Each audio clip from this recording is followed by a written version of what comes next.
wildfire season can take on people's lives and their properties.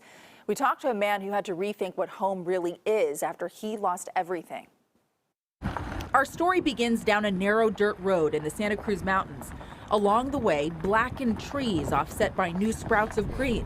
At the end of the road, Dr. Wallace J. Nichols, or Jay for short. This book is called Dear Wild Child, the fireplace crackling and warming us as we slept. What Jay is reading is a thoughtful guide to an unsettling world. Last night, the wildest, most beautiful lightning storm I have ever seen.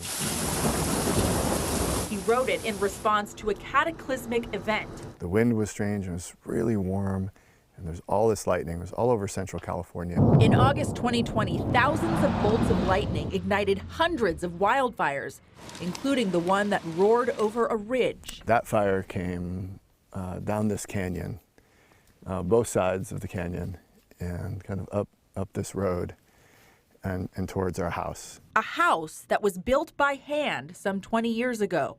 Jay and his wife raised 2 daughters there. They built it to endure the worst of Mother Nature. And I look back on that perspective, and it seems so arrogant, you know, that here I thought I was building something that would last and be kind of timeless and last for generations that didn't even get through, you know, one generation. The fire destroyed their carefully planned forever home. And everything that had been our house was ash, mangled metal, and the fireplace. What now? What do you do now? What Jay did next was unusual. In an uncertain environment and changing climate, Jay decided to rethink a few things. It was not easy letting go. My kids' artwork from their childhood is gone, and I need to let go of the guilt of not grabbing it. And you know, family heirlooms, photographs of my grandfather when he was a kid that don't exist anymore. Jay installed a new kind of magical home made out of components that you can quickly collapse and move. Made to be kind of like a bedroom. So for our family and our friends and colleagues, they're called jupes. They're kind of like a, best way to describe them, if Batman asked Tesla to design a yurt, that's what they look like. You got a bed and a nightstand and storage for your blankets. So we have a kind of an outdoor kitchen area, which pretty much consists of some dishes and a table and a cooler. I think it's a lot more like the way many of our ancestors lived.